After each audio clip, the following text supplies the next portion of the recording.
Good evening and welcome to the February 8th, 2022 Planning Board meeting of the town of Danvers. This is John Farmer, the chair. Let me just do a roll call of the members. You can just say present when I announce your name. Peg Zielinski. Present. Lou George. Present. Tori Adler. Present. And I do see Jim says. Jim, can you hear us? Here I am. Okay. I'm here. I can hear you. Okay, great. So we got a quorum for this evening. For this meeting, the planning board is convening remotely by the Teams app as posted on the town's website, identifying how the public may join this meeting. Please note this meeting is being recorded and that some attendees are participating by video conference. Accordingly, please be aware that other folks may be able to see you, and take care not to screen share your computer. Anything you broadcast may be captured by the recording. Supporting materials that have been provided to the members of this body will be shown during this transmission. The public is encouraged to follow along using the posted agenda unless I note otherwise. We now turn into the first item on the agenda. Before we do so, permit me to cover some basic ground rules for effective and clear conduct of our business and to assure accurate meeting minutes. I will introduce each speaker on the agenda. After they conclude their remarks, the chair will go down the line of members, inviting each by name to provide any comments, questions, or motions. Please hold until your name is called. Please remember to mute your phone or computer when you're not speaking. Please remember to speak clearly in a way that helps generate accurate minutes. For any response, please wait until the chair yields the floor to you and state your name before speaking. If members wish to engage with each other, please do so through the chair, taking care to identify yourself.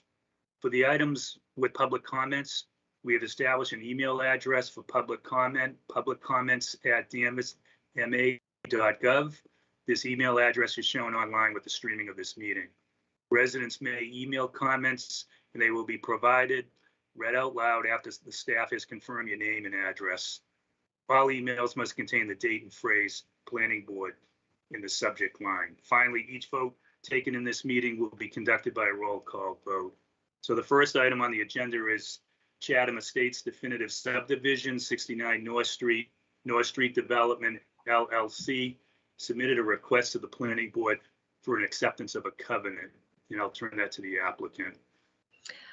Thank you very much. You, Attorney McKeon? It is. Thank you very much. I assume you can hear me? Yes. Can. Thank you. I'm here on behalf of North Street Development LLC. The board will recall that back in January, this board approved the definitive subdivision plan for Chatham Estates. And since that time, the plan has been completed and revised, I should say, in accordance with the planning board's decision. And the appeal period has expired. So tonight we are requesting endorsement of the plan as required under the subdivision control law and the planning board rules and regulations. And in conjunction with that endorsement, we are requesting the acceptance of the planning board covenant that has been approved and reviewed by staff, and it is the Danvers Planning Board form. And that has been submitted. It has been signed by the developer as well as the mortgage holder. So I think we're in a position now to request endorsement of the definitive subdivision plan. No appeals having been filed, and request the acceptance of the covenant as the security for construction of the way and installation of the municipal services. I'd be happy to answer any questions. Okay, Peg, I'll start with you tonight. Do you have any questions? I don't have any questions. It's the planning board forum, and I think I would defer to our two lawyers if there was anything different on this, but it looked fine to me. Okay. Lou George? Yeah, just in terms of this, yeah, the only thing I noticed here, and it does include reference to the conditions from the certificate of action. Is that correct? From the last planning board meeting? The plan has been revised to address all of the conditions, and the covenant references the decision. Yes, understood. Okay. Okay, and I guess the only thing, and Josh from staff, was there any questions or concerns from staff as to this? No, we reviewed the form. It's pretty standard boilerplate. Very similar to ones we had done in the past. So we recommend moving forward with it. Okay, very good. I have no further questions then. Thank you. Great. Tori, any questions? No questions. Thanks. I'm sorry, Tori. No questions. You're on mute. Unmute. Can you hear me? Yes. Okay. Yeah, no, I have no questions. Okay, thanks. Jim? John, I'm going to recuse myself on this at this point.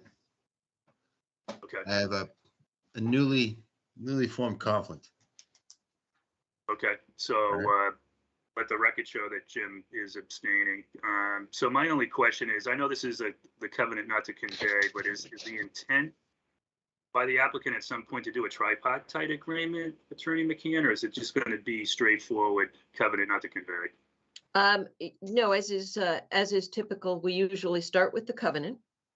And then as the work progresses and we're getting to a point where we'd like to start pulling building permits or conveying lots, then we switch the form of security to the tripartite agreement. And I would expect that would happen in this case, as is typical. Okay, thank you. Is there a motion to approve the applicant's acceptance as presented with the covenant? So moved. Is there a second? Second. Second?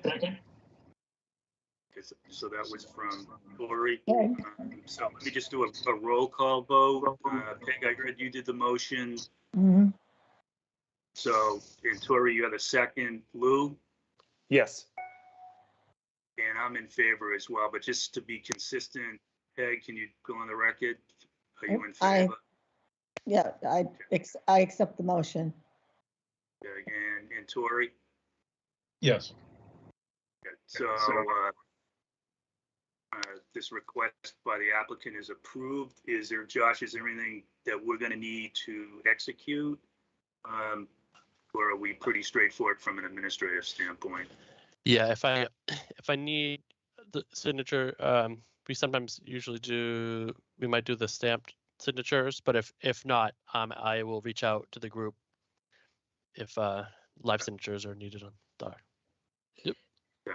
Mr. Chairman, we also have to have the Mylar endorsed, the definitive subdivision Mylar. And I don't know, is that done by David Fields now? Does he have authorization to do that? Or is that something that the planning board members will have to come in and endorse the plan? Oh, sorry, Dave's here. Sorry, he could respond, I guess. I'm here. We can get the Mylars endorsed by the board members, whether it's staff going to each individual member or setting up a time to do so. But yeah, we can get wet ink signatures on the Mylars. And I don't think we need a motion for that, or do you think we do, Director Fields? I don't believe so. Yeah, I think it's perfunctory if the decision was approved. Yep. Right. So I think we're good. Right. So we're good Do there. we It's have an idea of when the Mylars will be signed, just so I can let the developer know? Probably the next week, probably maybe end of the week, maybe early next week, probably something like that. Okay, thank you very much. Okay, so the next item on the agenda is Maple Square preliminary subdivision, request for a preliminary subdivision plan, approval submitted by Georgetown Capital Management LLC and LRC LLC for property at 114, 128, 140, 146, 146A, and 148 Maple Street, 13679 Hobart Street, 5361 and 66 North Putnam Street, and 2 and 6 Putnam Court in Danvers, also shown on assessors map. 43 lots, 510, 512, 530, 531, 532, 533, 509, 508, 405, 507, 506, 518, 516, 529, 515, 514, pursuant to the rules and regulations governing the subdivision of land, Town of Danvers Planning Board. Said property is located in the Industrial 1 in Maple Street Traditional Neighborhood Development Overlay Zoning District. The applicant proposes consolidation and create the above referenced properties into 4 new lots with the creation of 1 new street. So I'll turn this over to the applicant. Thank you very much. Again, my name is Nancy McCann. I'm here on behalf of the applicants Georgetown Capital Management LLC and LRC LLC. Again, the applicants, and we have submitted a plan under MGL Chapter 41, Section 81S, which is a preliminary subdivision plan, which shows the compilation of 16 parcels and the division of those parcels into 4 lots with the creation of 1 new roadway. And this is a pretty straightforward process. As the board is aware, this is a preliminary subdivision plan, which we would anticipate would be followed by a definitive subdivision plan. But this is, again, the preliminary phase. And at this point, I think I will turn this over to Scott Cameron, who is the project engineer, and he can review the plan with you to show you the 4 lots as well as the roadway. Hi, good evening, Mr. Chair, members of the board, Danvers staff. Thanks for having us tonight. For the record, my name is Scott Cameron with the Moore and Cameron Group, civil engineers, land surveyors with business address of 66 Elm Street in Danvers. Mr. Chair, may I share my computer screen through the virtual? Right.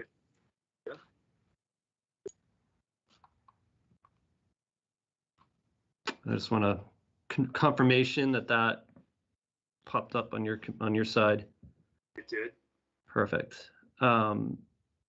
So this will be relatively a brief presentation as a preliminary plan, but just to highlight the parcels that you read off in the meeting notice, and I also highlighted in purple the entirety of the area encompassed in the purple is about 4.08 acres.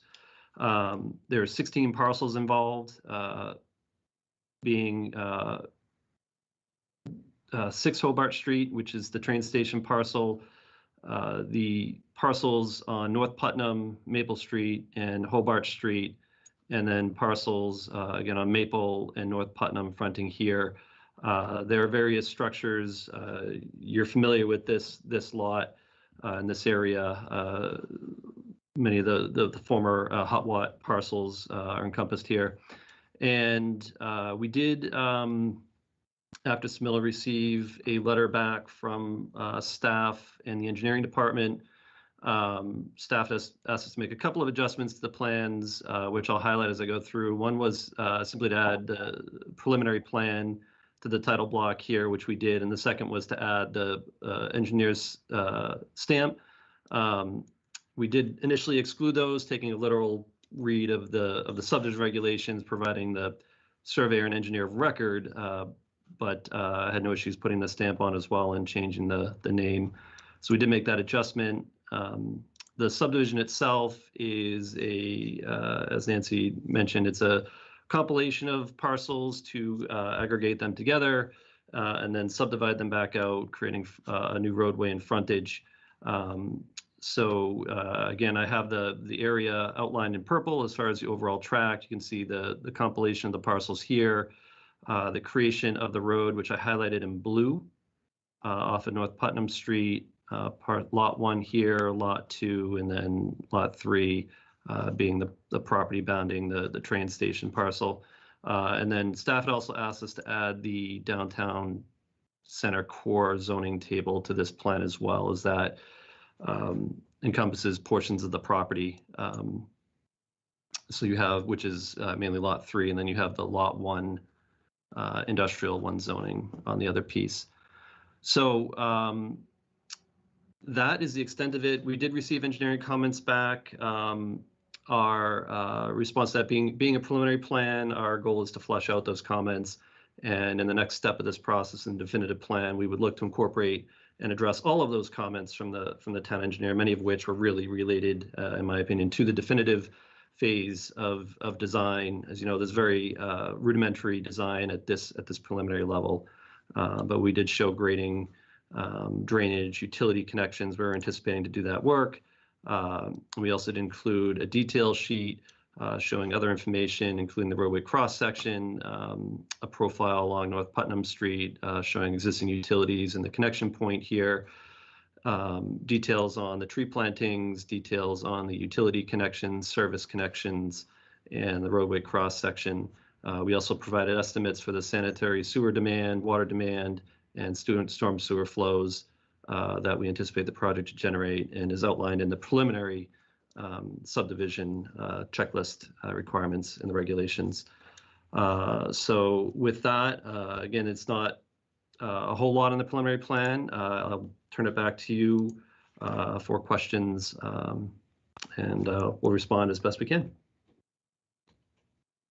Okay, there's a couple of areas I want to go in, but do you want to, there's obviously a great deal of interest in this parcel. This is probably one of the biggest development opportunities that downtown has seen in decades, and maybe in for many people's lifetime. So is there anything new about the development plans that can be shared with the board tonight? No, what you have before you is the preliminary subdivision plan, which is part of a development process. And the development plans themselves are certainly in the works, but there is nothing that that we're looking to present this evening as far as the ultimate development.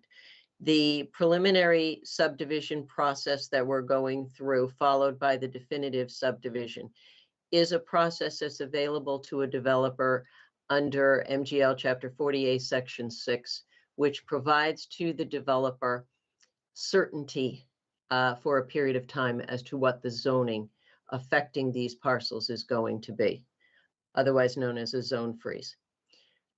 So that's really what this process is so that we set what the zoning is going to be, because as you just mentioned, these are important parcels.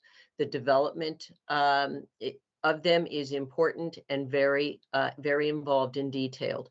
And as we go forward with that process, we want to have certainty as to what the zoning affecting these parcels is going to be for a period of time. And so that's what this process is about. We're not talking about any particular development or any particular structures being placed on these lots, nothing of that sort at this time with this process. So I appreciate the fact that you're trying to freeze the zoning. So there's a couple lawyers on the board. So Jim and Lou, it's really important to the people who are listening in to understand what's going on here, right? This, based on some of the staff analysis that we all got,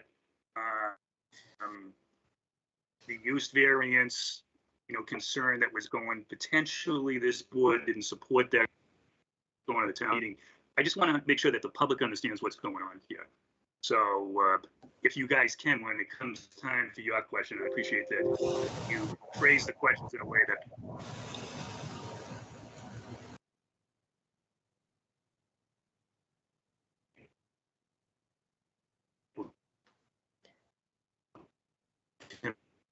John, you froze. Excuse me? Did I freeze? Okay. You're back now.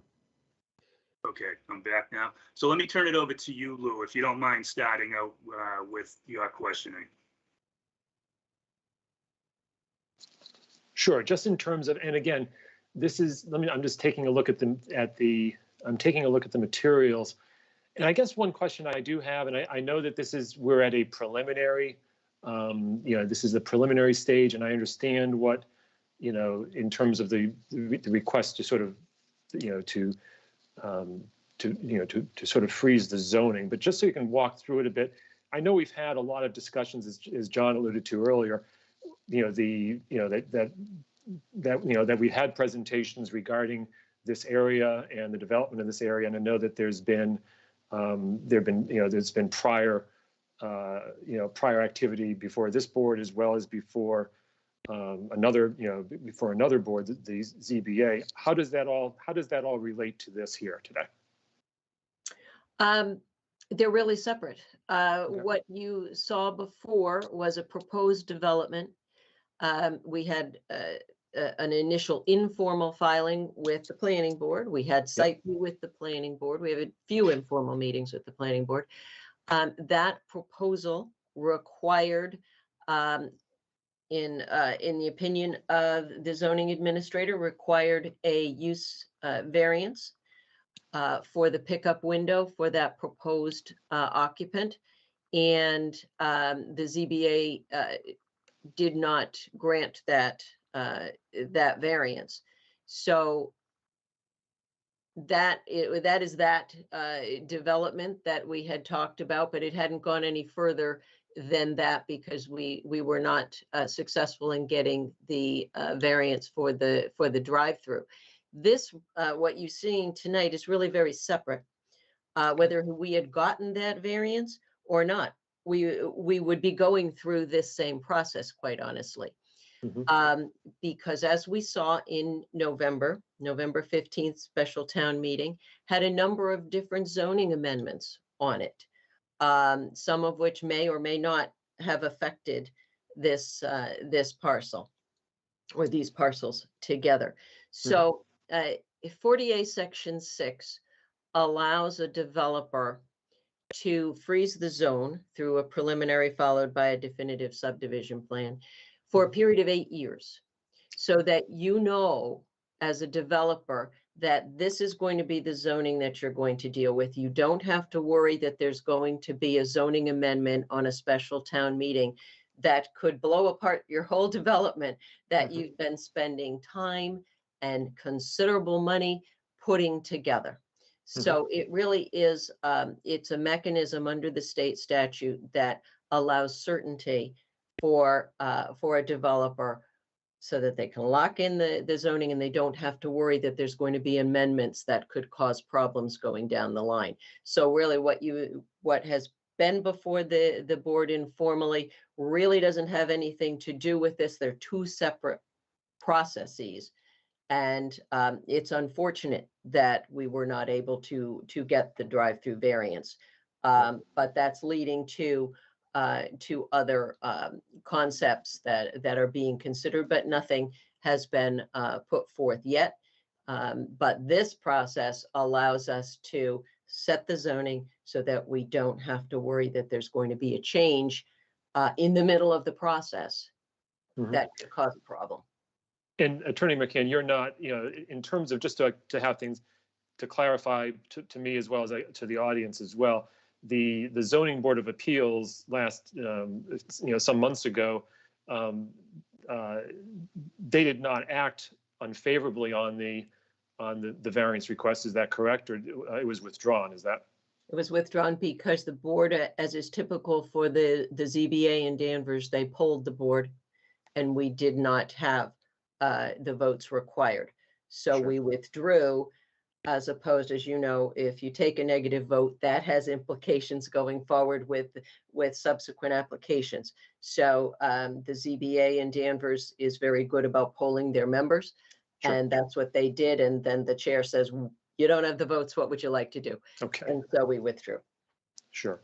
And so and because of that, and just in terms of where this is currently situated now, I know you're sort of doing the preliminary here to freeze the zoning and also to so you're not ruling out potentially going back to the ZBA should you require zoning relief for any sort of more defined plans. For anything else, yes, absolutely.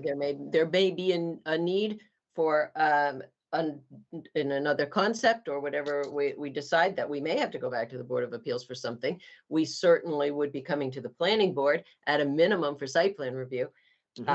So that's kind of a related process, but it's a separate process from the Okay. one with the preliminary followed by the definitive. Now, in terms of the timing, I know you said that there's an 8-year period. Is there any period of time that you need to between, I mean, in terms of the process itself, in terms of from a preliminary to a definitive plan, does that Yeah. need to come in Sure. within a certain period? Yes, 7 months Mhm. from the filing of the preliminary plan, we need to file the definitive plan. Okay. And then from the date of approval of the definitive plan, there is an 8-year freeze. Okay. Okay. So this And is it the first. freezes the zone. What's being frozen Mhm. is the zoning that all the provisions of the zoning bylaw that were in place as of the date of the filing of the preliminary plan. Okay. And that preliminary plan was filed on November 9th of Mhm. 2021. So that's the date that we're dealing with. And then as we get through the preliminary, followed within 7 months by the definitive, and then we have the 8-year freeze of Okay. the zoning that was in effect as of November 9, 2021. Got it. Okay. And so in terms of for the plan, so what ultimately may be seen in a definitive plan, I think just as may or may not be what was presented to us previously, informally. What was presented to you informally was not a subdivision. Correct. Mhm. Okay. So yes, we'll look, the definitive plan is going to look very similar to the preliminary you have in front of you. Understood. The ultimate concept for development may be different. Understood. Okay. All right. I don't have any further questions for now, John. Okay, thanks, Lou. Jim, do you want to take the next round? Well, I think Nancy explained it very well. I think I'm understanding it, and I think she clearly explained it to us and the audience as to the reason why she's seeking this preliminary plan approval this evening. So I don't have anything further to add. And, I understand it, and we worked hard to develop that zoning. It's good to see that there is a project that is going to take advantage of it finally. So I'm in favor of it. That's all I have, John. Peg? Yeah, thanks, Jim. Peg, questions? No, thank you, Nancy and Lou. You explained it very well. I have no further questions, and I'm also in favor of it. Tori? I just have some questions, mostly for clarification for the public. The boundaries of this project have changed since it was last discussed. I just want to make that clear. Was 11 Hobart part of this previously, or was that not? 11 Hobart was part of the informal project concept that you saw before. It is not part of this subdivision. Yeah, the informal concept that was presented is what I'm referring to, just for clarity for the public.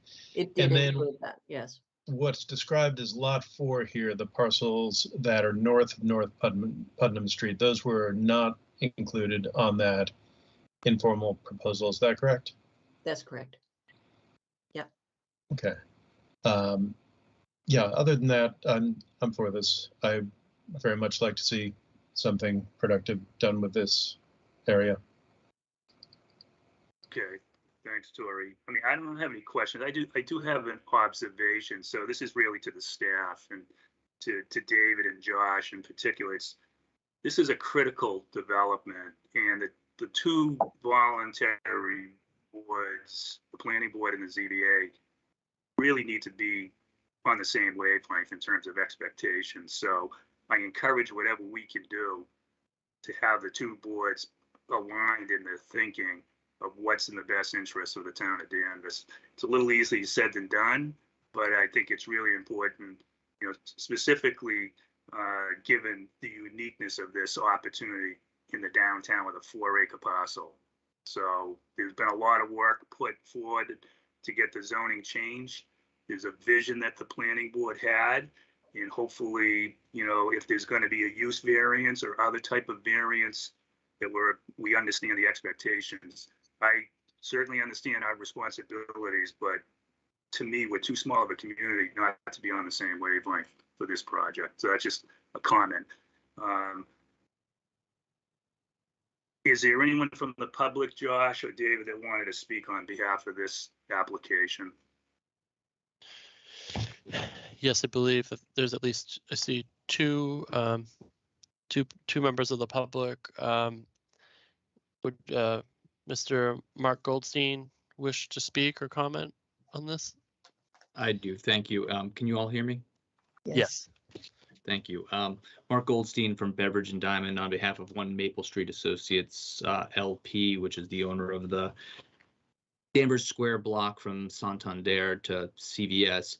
And my question, I think, like many members of the public and others who own real estate in town, are very curious whether or not there really are any other details that the applicant is willing to provide with how this plan matches up against the plans that have been circulated previously. I know that there was some reluctance to talk about that, but it is difficult to match up what's on these preliminary subdivision plans against the concept plans that had been discussed and were part of the ZBA and planning board proceedings. So if there's any other details about how the process is proceeding in light of the lack of a use variance, that would be, I think, helpful for the public and certainly my clients to understand where the project is going.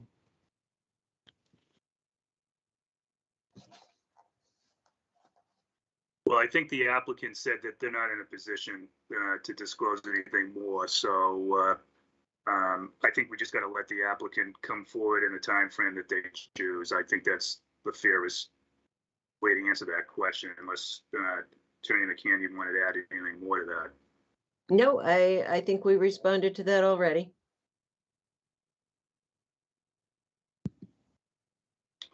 Is there any other questions from the public? There's a Mr. Matthew Duggan is here. I'm not sure if he wishes to ask a question or ask a question or comment, but sure, I'll that would be the opportunity. Yep. All right. Thank you, Josh. Thank you, Mr. Chairman. So I'll just chime in with just a brief comment. So again, Matthew Duggan. I think when town meeting approved the overlay for this industrial area, they were looking for, a 40R project and something that could be an award-winning 40R.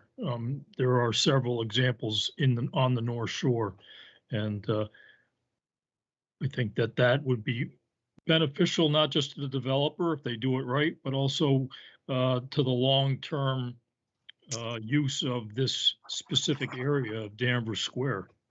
So I think the last plan that had the pickup window, I think that was a start, but I think that plan was flawed in that it was an insulated project, not part of the streetscape for the surrounding area. So I think that the developer, if they look at this from a different perspective, I think that they would get approvals if it's done in a way that is honors the spirit of the 40R. So that's all I have. Thank you very much. Thank you. Any other comments? Okay. Yep, sorry. I just want to let you say, John, I think that was the only two members of the public who were present in the meeting. So. Okay, is there a motion to close the public hearing on this application before we go back to the board? I move we close the public hearing. I second the motion. Okay, roll call. Jim. Aye, in favor. Yeah, Tori.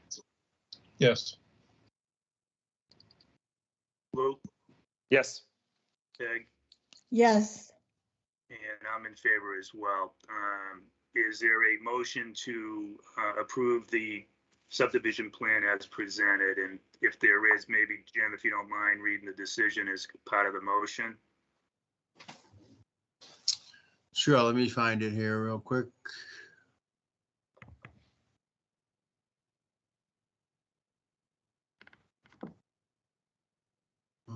Let's see.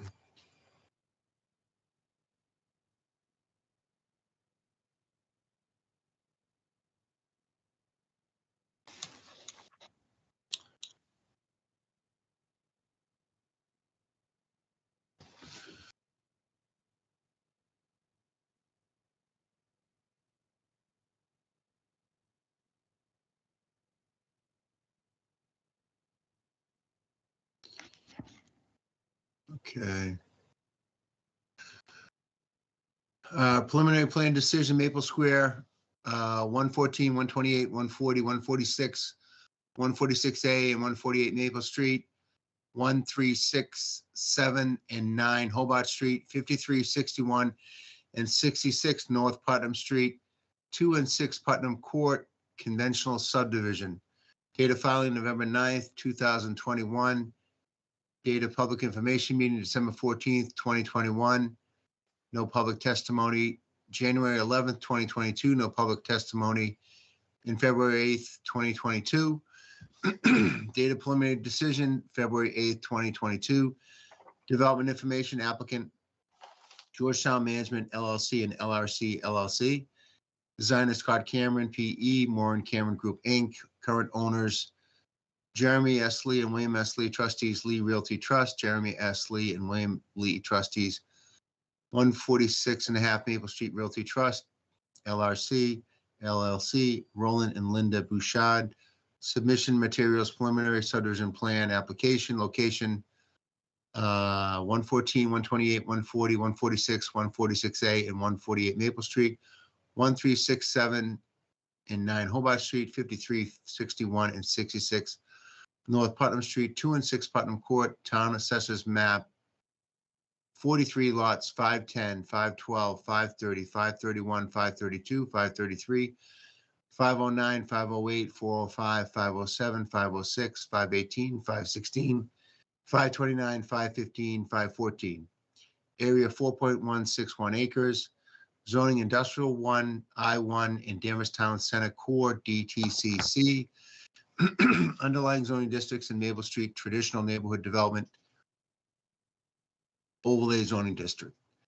Plan, preliminary subdivision plan entitled Preliminary Plan Maple Square, 114, 128, 140, 146, 146A, and 148 Maple Street, 1, 3, 6, 7, and 9 Hobart Street, 53, 61, and 66 North Putnam Street, 2 and 6 Putnam Court. Prepared by Moore & Cameron Group, Inc., dated November 9th, 2021, revised January 6, 2022, consisting of 3 sheets. Project summary: the applicant is proposing to consolidate and subdivide the above referenced properties, total of 16 lots, into 4 lots, with the creation of 1 new street for the purposes of providing frontage as shown on the preliminary subdivision plan. All the proposed lots comply with the dimensional requirements of the underlying zoning district in terms of size and frontage. Public information meeting to discuss the proposed subdivision was held on February 8th, 2022. With the planning board, members of the development team, and attendance were staff from Moore & Cameron Group, Scott Cameron, PE, attorney Nancy McCann of McCann, PC. Conditions: prior to the endorsement, this preliminary subdivision plan shall have the following revisions. 1, nothing there. I don't know if staff has anything to add. That was just a placeholder from the conversation tonight. That's all. Okay, so none. Yep. Decision: the planning board accepts in general the design concept for the Maple Square preliminary subdivision plan, finds that at this preliminary stage it complies with the Massachusetts general laws, Chapter 41, Section 81K to GG, as well as the Danvers subdivision regulations. Record of vote: at its meeting on January 25th, 2022, the planning board voted. I think that should be today's date. That's right. At its meeting of February 8th, 2022, the planning board voted by a vote of 4-0, right? Mhm. Or maybe Fi- 5. 5-0, Yep. I'm sorry. Gene's here. 5-0 to approve the preliminary plan subject to the above stated terms and conditions. We haven't voted yet, but Yep.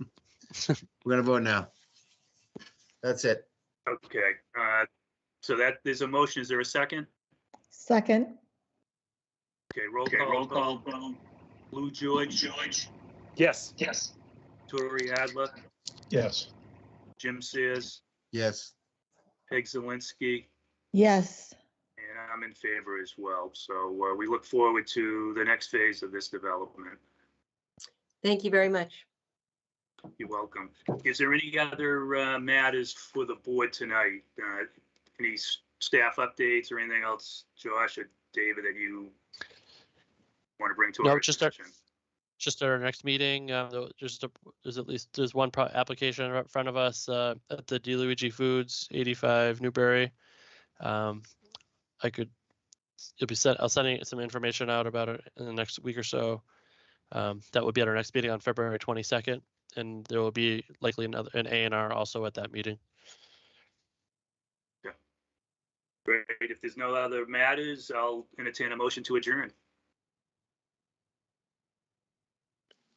I move that we adjourn. Second, That's good. All right, all in favor? Aye. aye, All right, have a good evening, everyone. Thanks, Yes. everyone. yes. Good night, everyone. Stay Have a good night, safe. everybody. Have a good- Thank you. Have a great night.